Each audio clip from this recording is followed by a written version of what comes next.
தாய் தமிழ் உறவுகளுக்கு வணக்கம்.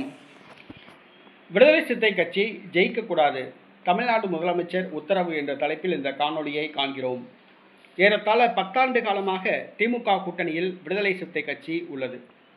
3 முறை திமுக கூட்டணியில் ஆதரவுடன் திருமாவளவன் வெற்றி பெற்று பாராளுமன்றத்துக்கு சென்றார். கடந்த பாராளுமன்ற தேர்தலின் பொழுது 5 தொகுதிகள் கேட்டார், குறைந்தது 3 தொகுதி கேட்டார். ஆனால் திமுக தர மறுத்தது. ஏற்கனவே வழங்கிய தொகுதிகளைத்தான் வழங்கியது.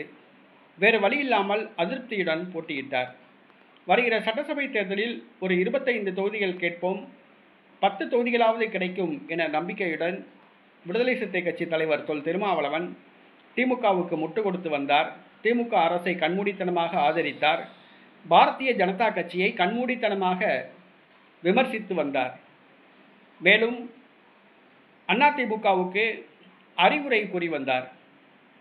இந்த சூழ்நிலையில் தமிழக வெற்றி கழகம் அவருக்கு வலை விரித்தது.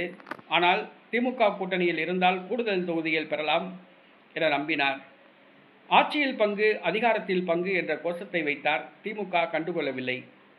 ஆட்சியில் பங்கு, அதிகாரத்தில் பங்கு என்பது தமிழ்நாட்டுக்கு பொருந்தாது என திமுக தலைவர் மு.க. ஸ்டாலின் தெரிவித்தார். இந்த சூழ்நிலையில் சட்டசபை தேர்தலில் திமுகவிடம் கூடுதலான தொகுதிகளை விடுதலை சிறுத்தை கட்சி கேட்டது. ஆனால் காங்கிரசுக்கு சமமாக தங்களுக்கு தொகுதிகள் வேண்டும் என கேட்டது. கட்சியில் கூட்டணியில் புதிதாக தேமுதிக வந்தது. தேமுதிகவை விட தங்களுக்கு குறைத்து கொடுக்கக்கூடாது என்று திருமாவளவன் கூறினார். ஆனால் தேமுதிகவுக்கு 6 தொகுதிகள் தான் வழங்கப் போகிறோம் என்று பொய்யான தகவலை முதலமைச்சர் கூறி விடுதலை சிறுத்தை கட்சிக்கு 8 தொகுதிகள் வழங்கிவிட்டு பின்பு தேமுதிகவுக்கு 10 தொகுதிகள் வழங்கினார். இது விடுதலை சிறுத்தை கட்சிக்கு அதிருப்தியை கொடுத்துள்ளது.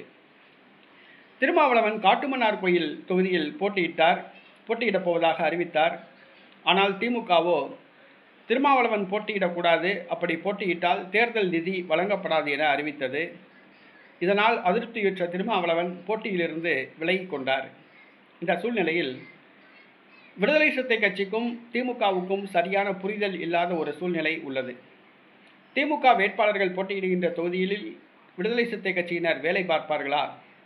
விடுதலை சிறுத்தை கட்சி வேட்பாளர்களுக்கு திமுகவினர் வேலை பார்ப்பார்களா என்ற கேள்வி எழுந்துள்ளது. தமிழ்நாடு முதலமைச்சர் திமுக தலைவர் மு.க. ஸ்டாலின் திமுக மாவட்ட செயலாளர்களுக்கு ஒரு மறைமுகமான உத்தரவிட்டுள்ளதாக கூறப்படுகிறது. நம்முடைய கூட்டணியில் 10 ஆண்டு காலம் இருந்து கடந்த முறை 4 எம்எல்ஏக்களில் வெற்றி பெற்று நமக்கு மிகப்பெரிய சவாலாக இருக்கின்றது விடுதலை சிறுத்தை கட்சி. விடுதலை சிறுத்தை கட்சி வளர்ந்தால் திமுகவுக்கு ஆபத்து. நாளைய தினம் அவர்கள் அதிகமான தொகுதிகளில் வெற்றி பெற்றால் ஆட்சியில் பங்கு கேட்பார்கள், அதிகாரத்தில் பங்கு கேட்பார்கள், அமைச்சரவையில் பங்கு கேட்பார்கள். ஆகவே விடுதலை சிறுத்தை கட்சிக்கு திமுகவினர் வேலை பார்க்கக்கூடாது, விடுதலை சிறுத்தை கட்சி சார்ந்தவர்கள் வெற்றி பெறக்கூடாது என மறைமுகமாக உத்தரவிட்டுள்ளார்.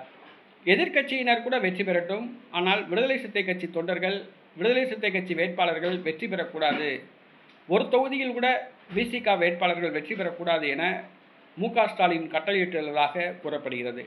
இது திருமாவளவனுக்கு அதிர்ச்சியை கொடுத்துள்ளது. நீண்ட காலம் ஒரே கூட்டணியில் இருந்தால் இதுதான் பிரச்சினை. திருமாவளவன் இதற்கு பிறகாவது பாடம் கற்றுக்கொள்வாரா என்பது கேள்விக்குறியாக உள்ளது.